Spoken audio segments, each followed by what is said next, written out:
욥기 28번째 시간입니다. 오늘 말씀은 욥기 31장 1절부터 40절 말씀입니다. 4절부터 6절 말씀을 합독하고 욥기 31장 전체를 보도록 하겠습니다. 그러면 욥기 31장 4절부터 6절 말씀을 한 목소리로 합독하겠습니다.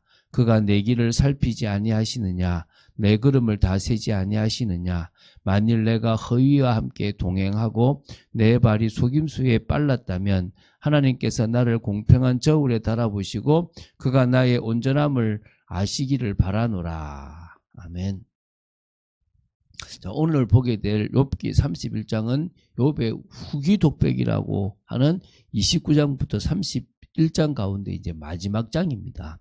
욥은 이 독백을 통해서 먼저 자신은 고난당하기 전에 하나님으로부터 엄청난 복을 받았고 영광 가운데 있어서 하나님께 영광을 돌리는 삶을 살았고 그 삶을 다시 그 모습으로 돌아가고 싶다, 갈망한다라는 것들을 29장에서 말했고요. 그리고 나서 지금은 누구보다도 비천하여 비천한 자들조차도 자신을 조롱한다는 거죠. 하나님께 간구해도 하나님은 여전히 침묵하시고 영육간에 고통을 당하고 있다고 단식했습니다. 그리고 이제 마지막 31장에서 자신은 하나님 앞에서 무죄하다라는 주장을 독백으로 마무리하고 있습니다. 그래서 오늘 세 문단으로 나누어 볼 건데요.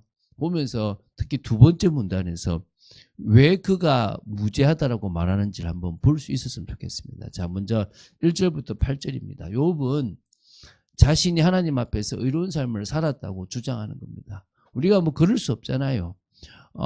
이 의롭게 되는 방법, 피제사도 알았고 율법의 말씀도 알았단 말입니다. 하나님이 뭘 원하시고 뭘 지켜야 되는지를 알았기 때문에 그것대로 살아갔다 이겁니다. 나는 하늘 우리를 한 점 부끄러움이 없다 그런 말이 아니라 말씀을 철저히 지키며 살아가려고 누구보다도 부단히 노력했고 그렇게 살았다, 이제 그걸 강조하는 겁니다. 자, 우리 1절부터 4절 말씀을 먼저 보겠는데요. 욥 자신은 하나님의 심판과 감찰을 기억하며 살았다거든요. 자, 그래서 읽어볼게요. 내가 내 눈과 약속하였나니, 자기 눈과 약속했대요. 어찌 처녀에게 주목하랴. 이게 됩니까? 야, 너 여자 보지 마. 특히 처녀 보지 마. 너 보면 눈으로 죄지니까 너 눈으로 보는 순간 생각으로 죄지니까 아예 약속해. 야, 보지 마. 처녀 보지 마. 이렇게. 그리하면 위에 계신 하나님께서 내리시는 분깃이 무엇이겠으며 높은 곳에 전능자께서 주시는 기업이 무엇이겠느냐. 불의한 자에게는 환난이 아니겠느냐. 행악자에게는 불행이 아니겠느냐. 그가 내 길을 살피지 아니하셨느냐. 내 걸음을 다 세지 아니하시느냐. 그러니까 약속했다는 거예요. 네가 불의를 행하고 네가 불의한 삶을 살면 나는 하나님으로부터 행악자가 돼서 환난이 임할 거니까 보지 마 라고 했다는 거예요. 그렇게 살았다는 거예요. 특히 이게 지금 뭡니까? 이 안목의 정욕이 되게 심하잖아요. 근데 여자를 보면 당연히 이제 뭡니까? 거기서 처녀라고 하는 것은 이게 음욕, 이게 이 음란함과 직결될 수 있잖아요. 그런 부분들까지도 차단했다라는 거죠. 그래서 어떻게 우리가 죄를 안 짓겠습니까? 안 짓기 위한 부분들을 찾아서 그걸 말씀 따라서 나아가고 또 지은 부분이다 아마 피제사를 드리면서 회개했겠죠. 그러나 죄짓고 피해서 드리면 된다 이런 개념의 삶을 살지는 않았다는 거예요. 우리가 지금 예수 믿으면 좀 죄져도 된다 막연하게 그런 생각들을 가지면 안 된다는 부분을 좀 오늘 봤으면 좋겠습니다. 자, 이제 5절부터 8절입니다. 욥은 언제 자신이 불의한 길로 행하였는지를 스스로 이제 거듭 반문하면서요. 자신은 죄를 지은 일이 없고 하나님 앞에서 의로운 삶을 살았다고 강조했습니다. 만일 내가 허위와 함께 동행하고 내 발이 속임수에 빨랐다면 하나님께서 나를 공평한 저울에 달아보시고, 여러분 공평이라고 하는 것은 공의로 심판하실 때 공평하다는 겁니다. 그가 나의 온전함을 아시기를 바라노라. 만일 내 걸음이 길에서 떠났거나 내 마음이 내 눈에서 따랐거나 내 손이 더러운 것을 묻혔다면 내가 심은 것을 타인이 먹으며 나의 소출이 뿌리째 뽑히기를 바라노라. 나는 걸음이 길에서 떠나본 적도 없었고 내 마음이 내 눈을 따랐거나 내 눈을 따라서 내 마음이 가지도 않으려고 노력했고 내 손이 더러운 것을 묻지 않으려고 부단히 노력했다. 만약에 그랬다면 내 심은 것을 타인이 먹고 나의 소출을 뿌리째 뽑히기를 바란다는 거예요. 자, 그러면서 이제 9절부터 34절까지가 자신이 결백하다고 또 의롭다라고 하는 삶을 구체적인 신뢰를 통해서 제시해요. 여기서 자신이 의로운 삶을 살았다는 것을 10가지를 가지고 제시를 합니다. 한번 보겠습니다. 첫 번째, 이제 9절부터 12절인데 이웃의 아내를 탐하여 간음하기 위해 기회를 노린 일이 없었다는 거예요. 잘 중요하죠. 우리 십계명에도 있잖아요. 만일 내 마음이 여인에게 유혹되어 이웃의 문을 엿보아 문에서 숨어 기다렸다면, 그런 사람 있잖아요. 내 아내가 타인의 맷돌을 돌리며 타인과 더불어 동침하기를 바라노라. 나는 그런 일이 없기 때문에 내 아내가 그러지 않길 바라는데 내가 그랬다면 그랬으면 좋겠다는 거예요. 그 정도로 깨끗하다는 거예요. 그것은 참으로 음란한 일이니 재판에 회부할 죄악이요 멸망하도록 사르는 불이니 나의 모든 소출을 뿌리째 뽑기를 바라노라.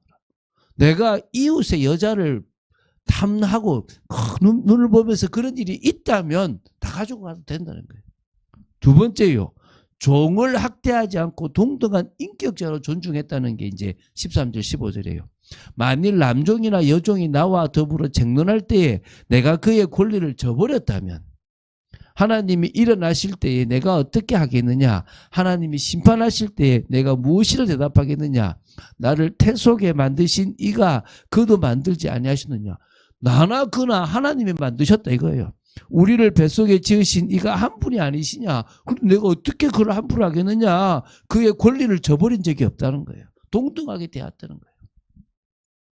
세 번째, 과부와 고아와 가난한 자들을 외면한 일이 없었다는 겁니다. 이 16절 18절이에요. 내가 언제 가난한 자의 소원을 막았거나 과부의 눈으로 하여금 실망하게 했던가? 나만 혼자 내 떡덩이를 먹고 고아에게 그 조각을 먹이지 아니했던가? 실상은 내가 젊었을 때부터 고아 기르기를 그의 아비처럼 하였으며 내가 어렸을 때부터 과부를 인도하였노라. 자기는 어릴 때부터 고아와 과부에게 관심을 갖다 구제 활동을 했다는 거예요. 존경스럽더라고요. 네 번째입니다. 헐벗고 가난한 자들을 적극 도왔다는 거예요. 19절 20절입니다. 만일 내가 사람이 의복이 없어 죽어가는 것이나 가난한 자가 덮을 것이 없는 것을 못 본 채 했다면 만일 나의 양털로 그의 몸을 따뜻하게 입혀서 그의 허리가 나를 위하여 복을 빌게 하지 아니하였다면 이제 요 뒤에 끝에 계속 나오는데요. 이제 그 다섯 번째입니다. 또 자신을 도와주는 자, 즉 힘 있는 자와 결탁해가지고 약자인 고아 등을 억울하게 한 일이 없었다는 겁니다. 이 20절, 23절이거든요. 만일 나를 도와주는 자가 성문에 있음을 보고 내가 주먹을 들어 고아를 향해 휘둘렸다면 내 팔이 어깨뼈에서 떨어지고 내 팔뼈가 그 자리에서 부스러지기를 바라노라. 그러니까 앞에 가난한 자를 내가 안 도와주거나 내가 고아를 갖다가 막 이렇게 핍박했다면 내 팔이 어깨에서 떨어져서 나가길 바란다는 거예요. 나는 하나님의 재앙을 심히 두려워하고 그의 위험으로 말미암아 그런 일을 할 수 없느니라. 그러니까 이 모든 일을 안 했던 게 경외심이에요. 경외. 하나님이 보고 불꽃 같은 눈동자로 보고 계신다라고 생각해서 안 했다는 거예요. 우리는 너무 괜찮아, 죄 지어도 된다 이런 식으로 너무 그냥 편하게 살아가 버리는 거예요. 사랑의 하나님만 강조해 버린 거죠. 욥은 두려운 하나님의 속에 있는 거죠. 그죠? 자, 여섯 번째입니다. 하나님 대신에 재물을 의뢰한 일은 또 없다는 겁니다. 24, 25절입니다. 만일 내가 내 소망을 금에다 두고 순금에게 너는 내 의뢰하는 바라 하였다면 만일 재물의 풍부함과 손으로 얻은 것이 많음으로 기뻐하였다면 이제 또 넘어갑니다. 일곱 번째는 또 그 당시 만연했던 우상숭배에 미혹된 일도 없었다는 거거든요. 26절 28절입니다. 만일 해가 빛남과 달이 밝게 뜬 것을 보고 내 마음이 슬며시 유혹되어 그 손에 입맞추었다면 경배했다면 그것도 재판에 회부할 죄악이니 내가 그리하였다면 위에 계신 하나님을 속이는 것이라. 그것 없었다는 거예요. 이제 여덟 번째입니다. 원수와 대적자에 대한 사랑과 윤리를 지켰다는 거예요. 29, 30절입니다. 내가 언제 나를 미워하는 자의 멸망을 기뻐하고 그가 재난을 당함으로 즐거워하였던가. 실상은 나는 그가 죽기를 구하는 말로 그의 생명을 저주하여 내 입에 범죄하게 하지 아니하였노라. 한 번도 저주의 말을 해본 적이 없다는 거예요. 찔리더라고요. 자, 9번째입니다. 하인들에게 인자하고 나그네와 행인도 후하게 대접했다는 겁니다. 31절 32절입니다. 내 장막 사람들은 주인의 고기에 배부르지 않은 자가 어디 있느냐. 다 내 것에 배불렀다는 거예요. 하지 아니하였는가. 실상은 나그네가 거리에서 자지 아니하도록 나는 행인에게 내 문을 열어주었노라. 나그네까지도 먹였다는 거예요. 10번째입니다. 사람을 두려워하여 위선한 삶을 살지 않았다는 것입니다. 34절까지인데요.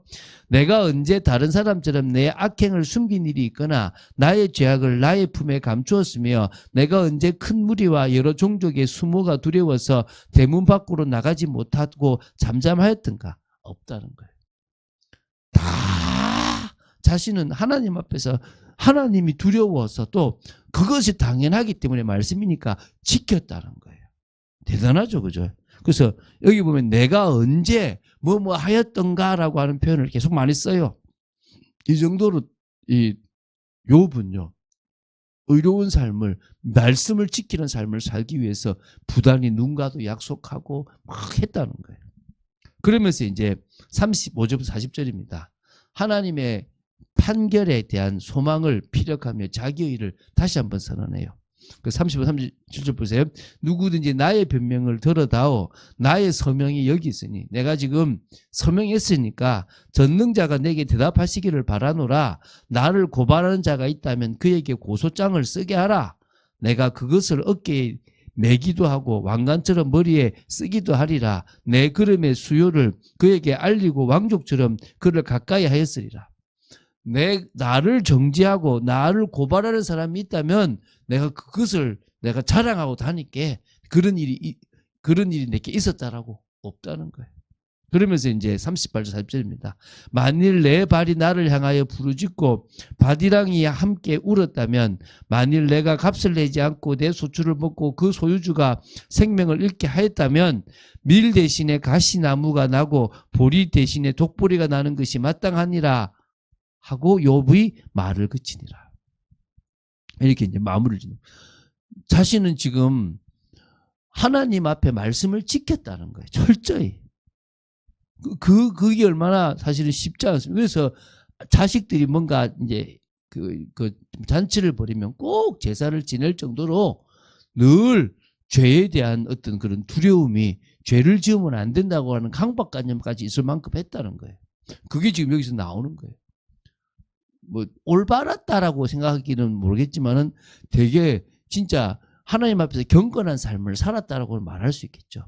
우리가 하나님에 대한 경외심과 하나님에 대한 사랑이 딱 있어야 되는 것은 분명하거든요. 그래서 우리가 성령 안에서 스스로 조심하는 것은 맞을까 싶어서 벌 받을까 싶어 두려운 게 아니라 신앙 양심을 따라서 그렇게 해야 되는 거라고 이야기하고 있거든요. 우리가 그런 은혜의 삶을 살아야 될 줄로 믿습니다. 정말 오늘 이 욥의 고백을 보면서 이런 삶을 살 수도 있구나라고 하는, 근데 그게 하나님 앞에서 믿음을 가졌기 때문에 가능한 거라고 여러분 이해하셔야 될 줄 믿습니다. 구약과 신약은 조금 다른 쪽의 믿음이지만 어쨌든 그것이 되어졌다는 것입니다. 그런 축복의 삶을 오늘 이제 우리 삶에서 이제는 예수 그리스도의 능력과 더불어 그리스도 안에서 살아가게 되기를, 그래서 정말 주님의 인정을 받는 믿음의 사람으로 서기를 주 예수 그리스도 이름으로 축원드립니다. 주는 그리스도시요 살아계신 하나님의 아들이심을 고백합니다. 욥의 모습을 보며 놀랄 수밖에 없었습니다. 이 정도로 하나님을 경외하는 그런 중심이 있음을 느낍니다. 저희들이 배우고 또 성령 안에서 하나님에 대한 믿음과 또한 사랑을 가지고 나아가는 저희들 되도록 지켜주시옵소서. 주 예수 그리스도 이름으로 기도드립니다. 아멘.